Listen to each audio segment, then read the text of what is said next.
Bandingkan ujian para nabi dan ulama-ulama terdahulu. Bagaimana ujiannya nabi? Dulu sebelum nabi diangkat menjadi nabi dan rasul, itu dicintai oleh semua orang karena kejujurannya, karena kelembutannya, karena akhlak baiknya, dicintai sama semua orang.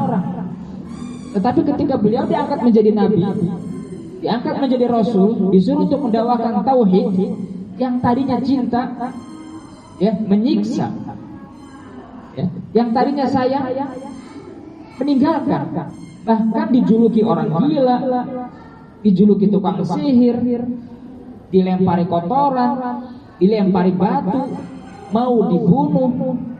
Pernah nggak kita hijrah sekarang kemudian kita dilempar kotoran? Saya belum pernah, ya, dan mudah-mudahan teman-teman pun belum pernah. Pernah nggak dilempar batu? Nggak pernah. Pernah nggak mau dibunuh? Nggak pernah, ya kan? Paling hanya diomongin aja, si itu mah, enteng dibandingkan ujian Nabi dan Rasul. Sabar, ya. Celaan mereka hanya di lisan, biarkan saja. Yang penting kita tidak dicela Allah, tidak dimurka Allah. Selesai sudah. Ya. Kalau kita punya Allah, kita semua bakal kembali kepada Allah. Doakan saudara-saudara kita yang mungkin sekarang ya masih bergelimang dengan dosa, yang jauh daripada taat, doakan. Jangan kemudian kita betul-betul meninggalkan. Jangan kita yang meninggalkan. Jangan kita yang meninggalkan. Selagi masih bisa dinasihati, ajak kepada kebaikan, ajak kepada ketaatan. Ahibati billah rahimani wa rahimakumullah. Ketika seseorang diuji di saat hijrahnya itu, kalau dia lulus dengan ujian pasca hijrah, maka mudah-mudahan Allah berikan untuknya surga. Karena kata Allah Subhanahu wa taala, am hasibtum an tadkhulul jannah walamma ya'tikum mathalul ladzina khalau min qablikum. Apakah kalian mengira bakal begitu saja masuk surga? Dengan mudah masuk surga? Padahal kalian belum pernah diuji dengan ujian sebelum umat. Dengan umat sebelum kalian, dengan ujian yang menimpa umat sebelum kalian. Mereka ditimpa dharra, malapetaka, ya, wal ba'sa, kesusahan, kepayahan, wa zulzilu, digoncang dengan guncangan-guncangan, cobaan-cobaan yang sekian banyak. Atau yaqular rasul waladina amanu ma'ahu mata nasrullah. Sampai Nabi dan Rasul pun mengatakan, kapannya datangnya pertolongan Allah? Dijawab sama Allah, ala inna nasrullahi qarib. Sungguh pertolongan Allah itu dekat. Terkadang ketika ujian lagi berat-beratnya, ya, ujian kan kadang ringan, masih kita bisa halau. Ujian agak berat, ada ujian yang kayaknya betul-betul menyiksa, menderita, menyakitkan, menyesakkan dada. Biasanya akan ada jalan keluar. Ya. Semakin ujian itu pada tingkat kesusahan yang kita kayaknya sudah hampir mati, biasanya kemudahan jalan keluar itu datang. Tinggal kita jalani saja, terus minta tolong sama Allah dan tawakal sama Allah. Udah, yang penting dekat sama Allah. Insya Allah ya kita akan bisa menjalani seberat apapun ujian yang menimpa kita. Ikhlaskan niat kita dalam ibadah. Apapun ibadahnya, ikhlaskan niat, luruskan niat terus. Karena hanya orang-orang yang ikhlas yang tidak akan mampu disesatkan oleh iblis. Hanya orang-orang yang niatnya karena Allah yang tidak akan bisa disesatkan oleh iblis. Sebab iblis mengatakan di dalam Al-Quran yang Allah Subhanahu wa taala ya catatkan di dalam Al-Quran, iblis berkata, "Oh ya Rabb, wahai Rabb, sebagaimana engkau telah sesatkan aku dan tetapkan aku di dalam neraka, fa bi'izzatika, maka demi kemuliaanmu, la ughwiyannahum ajma'in, akan saya sesatkan semua anak Adam." Janjinya siapa? Iblis. Ya Rabb, sebagaimana engkau telah putuskan aku di neraka, engkau telah putuskan aku sesat, maka demi kemuliaanmu akan aku sesatkan semua anak keturunan Adam. Ancaman iblis. Maka setiap orang yang mau berbuat baik, iblis gak ridho. Iblis pasti akan halau. Tapi iblis gak bisa menyesatkan satu hamba. Siapa mereka? Illa ibadaka minhumul mukhlasin, kecuali yang agamanya, imannya, hijrahnya, berbuat baiknya ya semata-mata ikhlas karena engkau. Illa ibadaka minhumul mukhlasin, kecuali dari hamba-hambamu yang ikhlas, aku tidak bisa menyesatkan mereka. Maka terus benahi diri kita, benahi niat kita, ya semata-mata hanya untuk Allah Subhanahu wa taala. Nah, ahibati fillah rahimani wa rahimakumullah. Ketika seseorang sudah siap hijrah, sudah ingin menjadi pribadi yang baik, berarti dia sudah siap untuk meneladani nabi dan orang-orang soleh. Dan ketahuilah bahwasanya nabi dan orang-orang soleh itu adalah orang yang paling berat ujiannya. Maka ketika engkau ingin menapaki jejaknya para nabi dan para orang soleh, engkau pun harus siap dengan ujian yang menimpa mereka. Gitu ya. Allah Subhanahu Nabi alaihi salatu wasallam berkata, "Inna asyaddan nasi bala'an." Sesungguhnya manusia yang paling keras, paling berat ujiannya al-anbiya. Para anbiya, para nabi. Sumal ulama, kemudian para ulama. Bagaimana Imam Ahmad, bagaimana Imam Bukhari, bagaimana Ibnu Taimiyah, bagaimana ulama-ulama lainnya disiksa, ya. Nah, karena mempertahankan agama Allah. Sumal amsal fal amsal, kemudian yang semisalnya dan semisalnya. Kita mungkin bukan nabi, kita juga bukan ulama, tapi kita mungkin masuk kategori yang semisal. Semisal ingin baik seperti nabi dan ulama, ingin meneladani Rasulullah, ingin meneladani agama. Berarti ketika kita hijrah ingin menjadi lebih baik, artinya apa? Kita sudah siap dengan ujian yang akan menimpa kita, sebagaimana ujian yang ditimpakan kepada nabi dan orang-orang soleh. Ya. Jadi konsekuensinya mau hijrah itu adalah ujian. Nah, dan memang tidak akan dibiarkan begitu saja tanpa diuji. Tapi kalau kita lulus, maka insya Allah ya kebaikan akan datang kepada kita. Seberat apapun ujian akan mudah untuk kita hadapi. Dan sebentar saja kita diuji, ya sebatas kita hidup. Dan kita hidup ya cuma sebentar. Kalau besok kita meninggal, sudah habis ujian itu. Ya. Kita diuji dengan ujian yang berat. Besok meninggal, sudah habis ujian kita. Tinggal sabar sampai kita bertemu Allah Subhanahu wa taala. Ketika engkau sudah bertemu Allah, maka engkau tidak akan lagi merasakan kesusahan, kepayahan yang mungkin kita rasakan saat ini. Disebutkan di dalam hadis, ini luar biasa. Ini hadis motivasi untuk terus bersabar di atas agama Allah Subhanahu wa taala, di atas istiqomah. Kata Nabi sallallahu alaihi wasallam, yu'ta yaumal qiyamah, akan didatangkan nanti pada hari kiamat seorang laki-laki yang di masa hidupnya di dunia adalah orang yang paling bahagia, orang yang paling banyak hartanya, pokoknya orang yang paling bahagianya. Satu orang yang paling bahagia, entah siapa itu. Tentunya yang mempunyai segalanya di dunia ini, tapi dia tidak taat, dia tidak di atas agama Allah. Dia bahagianya bahagia karena urusan dunia. Kemudian dimasukkan satu celupan ke dalam neraka. Kemudian dia diangkat, lalu ditanya. Allah bertanya kepadanya, pernahkah kamu mendapatkan kebahagiaan dan kebaikan di dunia? Jawabnya apa? La ya Rabb. Walakot, tidak ya Rabb, walaupun hanya secuil. Padahal dia adalah orang yang paling bahagia, paling senang, paling kaya, paling-palingnya lah di dunia ini. Sekali dimasukkan ke dalam neraka, dia nggak pernah merasakan sedikit pun kebaikan dia rasakan di dunia. Padahal dia orang yang palingnya. Kemudian kata Nabi, didatangkan seseorang yang paling sengsara ketika hidup di dunia. Kalau saya sengsara, ada yang mungkin lebih sengsara. Kalau antum sengsara, ada lagi yang lebih sengsara. Tapi dia istiqomah di atas agama Allah.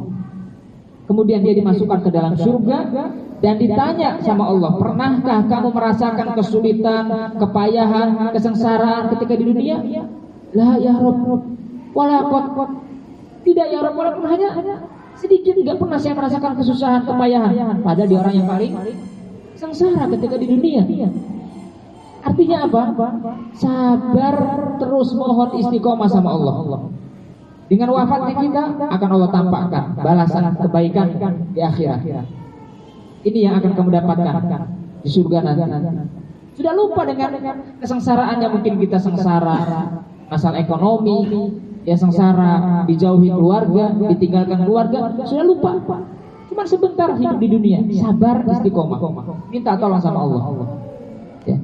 Segala ujian apapun, ya, kalau kita kembalikan kepada Allah, maka insya Allah kita akan bisa menjalani ujian itu. Ya. Dan ujian itu pun tidak akan pernah melebihi batas kemampuan kita. Sebab itu sudah sunatullah. Ya, Allah tidak akan membebani jiwa di luar batas kemampuan hamba-Nya. Nah, tinggal kitanya mau sabar atau tidak. Itu kaidah. Itu kaidah. Tidak akan Allah memberikan ujian di luar batas kemampuan hamba-Nya. Nah, kemudian selama ini kita bergelimang dengan dosa, maksiat dan kesalahan. Setelah ujian, kita justru mendapatkan banyak musibah, banyak ujian, banyak cobaan. Itu salah satu cara Allah selain menguji imanmu, juga menggugurkan dosa-dosa serta kesalahanmu yang terdahulu. Saya ingat dengan faidah tentang seorang yang pulang haji. Dia bertanya kepada Syekh Utsaimin, "Wahai Syekh, kenapa sepulang saya haji justru banyak musibah, justru banyak ujian, ya sakit, ya ekonomi, segala macam. Ya. Padahal kan ini habis berbuat kebaikan, kenapa kok justru habis ini malah banyak musibah, segala macam ujian?" Kata Syekh Utsaimin, bukankah saat engkau di tanah haram engkau bertobat? Bukankah saat engkau di tanah haram mohon ampunan? Maka ujian setelah pulang hajimu itu jawaban dari segala doamu. Dengan engkau diuji, tadi di tanah haram minta ampunan, ya kan? Ya. Dan ampunan itu dihilangkan dengan sebab ampunan didapat itu dengan sebab ujian salah satunya. Dikabulkan sama Allah, diampuni dosanya, tapi dengan cara kesabaran diuji lebih dahulu. Jadi jawaban Syekh Utsaimin bisa jadi, ya, itu jawaban dari permohonan ampunanmu. Engkau mohon ampun, dikasih ujian supaya kamu sabar, dan dengan kesabaran itu hapuslah dosa-dosamu.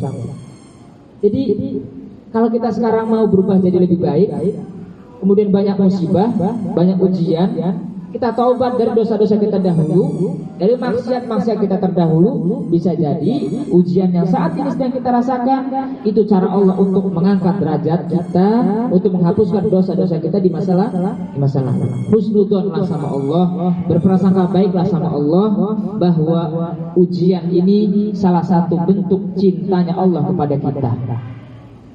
Sebab Nabi Muhammad SAW pernah bersabda, Innallaha idza ahabba qauman ibtalahu. Sesungguhnya Allah apabila mencintai suatu kaum, Allah akan uji mereka.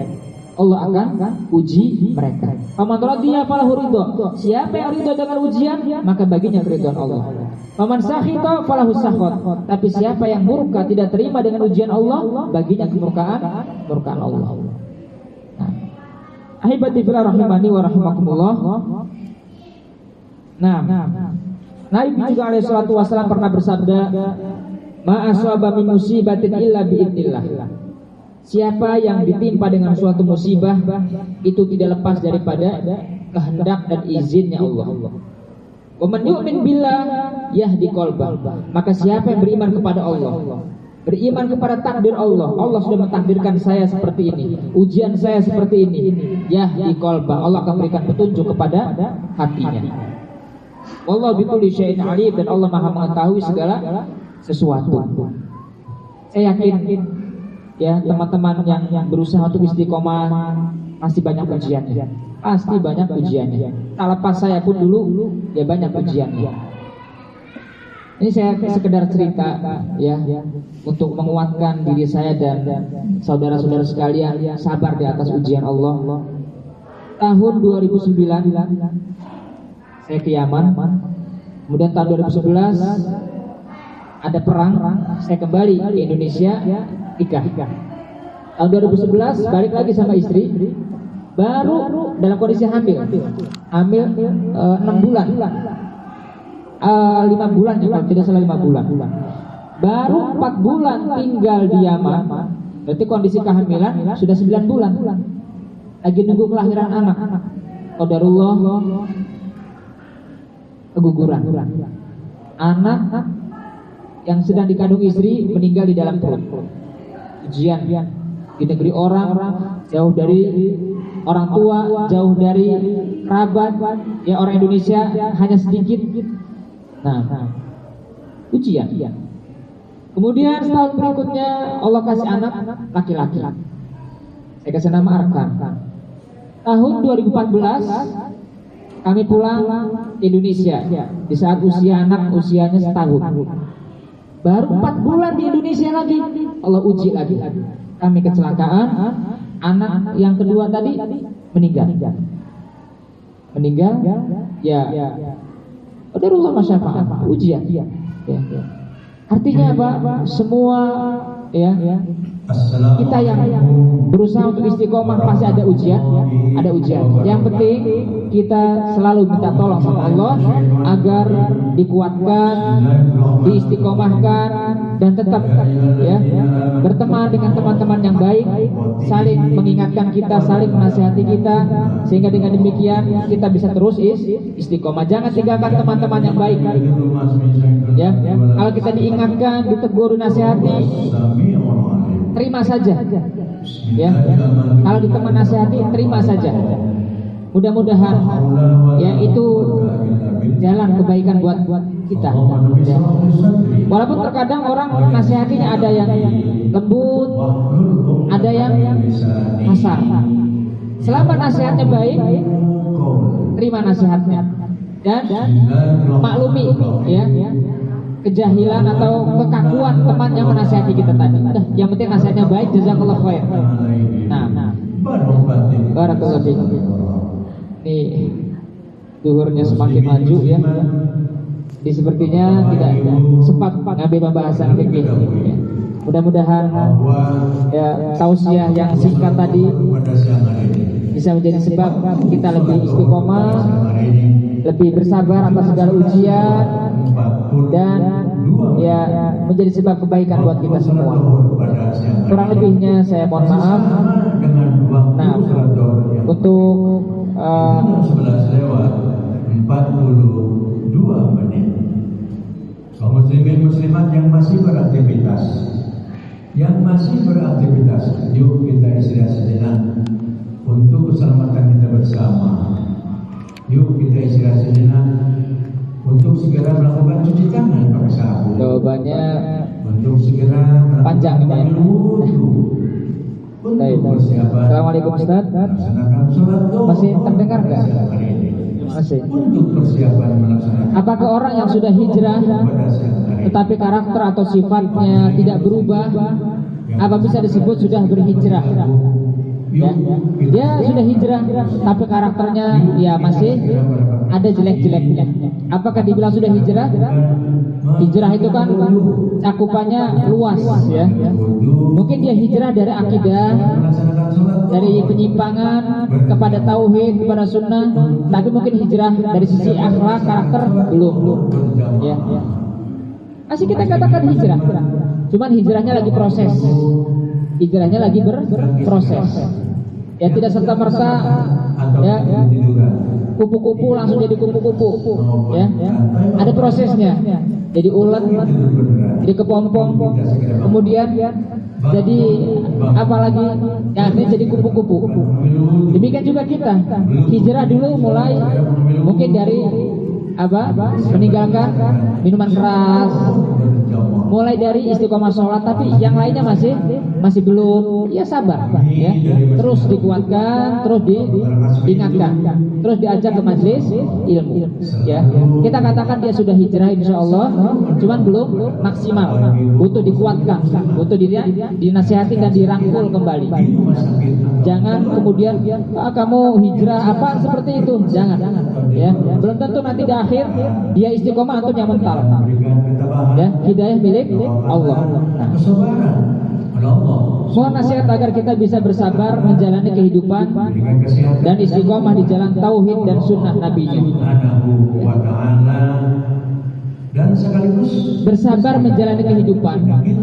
Satu poin yang paling menguatkan adalah beriman dengan takdir. Mengimani takdir itu salah satu sebab kita bisa mudah menjalani kehidupan. Pasrah sama Allah. Pasrah dalam artian menerima segala apapun takdir yang Allah berikan, ya. Ketika kita sudah ridho dengan pemberian Allah, takdir saya begini, maka dia hanya ikhtiar melakukan kebaikan saja, ya. Ketika ditakdirkan sama Allah begini, ya ini berarti ya jalan Allah buat saya seperti ini takdirnya. Tinggal saya terus menjadi hamba yang baik. Mudah-mudahan dengan kebaikan Allah, ya, gantikan dengan takdir yang baik, ya. Artinya udah berbuat kebaikan saja, insya Allah suatu saat Allah datangkan kebaikan. Nah, adapun istiqomah di atas tauhid dan sunnah, ya tentunya dengan semangat menghadiri majelis ilmu, ya, agar kita tahu banyak ilmu, ya, tahu banyak faidah. Nah, dan bergaul dengan teman-teman yang baik. Jauhi, bukan jauhi, ya, maksudnya mulai menjaga jarak, ya, dari sisi teman-teman yang mengajak kita kepada keburukan. Kecuali kalau kita bisa mewarnai teman-teman tadi, kita yang mewarnai kita ajak. Tapi kalau kita yang bakal terwarnai, mulai jaga jarak. Kenapa? Karena teman itu menyeret. Jangankan manusia, hewan saja bisa memberikan pengaruh, ya. Saya pernah sampaikan, ada 2 orang laki-laki, 2 teman, salah satunya dihinggapi lalat. Antum kalau ada lalat di hidung, kira-kira diapain? Gimana geplaknya? Gini kan? Ya enggak, gini. Kata temannya, kamu penggembala ya? Tuh, kok kamu tahu? Dari cara mengusir lalat. Kita kalau dihinggapi lalat begini, dia gini. Ternyata ditebak sama temannya, kamu penggembala ya? Kok tahu? Dari cara mengusir lalat. Kerbau kan gak punya tangan. Kalau ada lalat gimana? Gini. Dia karena sering melihat seperti itu, dia ikuti. Subhanallah, ya. Jadi teman, jangankan manusia, hewan saja bisa menanamkan karakter kepada diri seseorang. Makanya kata Nabi, orang-orang yang kasar itu ada pada penggembala unta, dan orang-orang yang tenang itu ada pada penggembala kambing. Unta gimana? Dia kasar, sulit diatur, dipukul dulu, baru dia jalan, ditarik, bahkan kadang melawan, menggigit, ya kan? Makanya orang yang menggembalanya lama-lama karakternya terbentuk, menjadi galak juga, menjadi kasar juga, menjadi tukang pukul juga, karena setiap hari bertemannya dengan unta. Nah, dan kata Nabi, orang yang tenang, orang yang hudu pada penggembala kambing. Kambing diginiin aja, dia mau lewat, kita halau, dia sudah cari jalan sendiri, nggak perlu dipukul-pukul. Jadi teman itu semuanya akan membawa kepada karakter kita. Jadi bertemanlah dengan teman-teman yang baik, ya. Nah, agar kita pun menjadi baik. Barakallahu fikum. Wallahu taala a'lamu bissawab. Ini yang bisa saya sampaikan. Berapa menit lagi? Yang mungkin belum punya wudhu boleh persiapan. Nanti yang ada list, yang namanya ada list, habis sholat kita mungkin bisa duduk di sini ya. Nah, baik, barakallahu fiikum. Ya, Pak. Orang mengatakan ini ujian. Saya ingin tahu membedakan mana ujian, mana hukuman. mana itu hukuman. Iya. Yang pertama yang kedua. Satu dulu ya, panjang soalnya. Banyak lah ya. Jadi bagaimana cara mengetahui ini ujian, ini hukuman, ini peringatan? Yang tahu dia dan Allah. Kalau misalnya kita di atas istiqomah, kita nggak suka melakukan hal-hal yang buruk, kita istiqomah, kita kajian, kita masya Allah. Tapi kok ujian itu mungkin apa? Ujian. Itu kasih sayang dari Allah. Sebagainya para nabi nggak berbuat maksiat, nggak berbuat dosa, tapi ujiannya berat. Tapi itu mungkin cara Allah untuk mengangkat derajatnya, ya. Nah, itu untuk apa? Ya mengangkat derajatnya dan mengangkat kedudukannya. Tapi kalau selama ini kita lagi berbenah, dulunya kita jelek, sekarang lagi berbenah, mungkin itu juga cara Allah untuk menguji keimanan kita. Tapi kalau kita lagi banyak maksiat, jauh dari taat, jauh dari istiqomah, banyak musibah, bisa peringatan, bisa hukuman. Jadi tinggal kita lihat, oh saya ujiannya begini ya, ujian saya begini ya. Padahal saya nggak ngapa-ngapain, saya istiqomah, saya taat sama Allah. Mungkin lagi ingin diangkat derajatnya sama Allah. Selama ini saya banyak maksiat, dapat ujian ini, musibah ini. Mungkin cara Allah untuk menegur dia, mengingatkan dia, taubat kamu dari kebiasaan jelek. Nah, atau mungkin Allah ingin menghukum dia, ya. Nah, jadi ada yang bisa hukuman atau peringatan. Artinya apa? Lihat kepada diri kita. Nah, kalau kita lagi berkelima maksiat, entah peringatan, entah hukuman, ya. Nah, wallahu a'lam bishawab. Jadi jangan suudzon ya. Kalau saya ada orang diuji, wah itu pasti dosa kamu banyak dulunya. Jangan, ya. Husnudzon, ini urusan dia sama Allah. Nah, wallahu a'lam. Wassalamualaikum warahmatullahi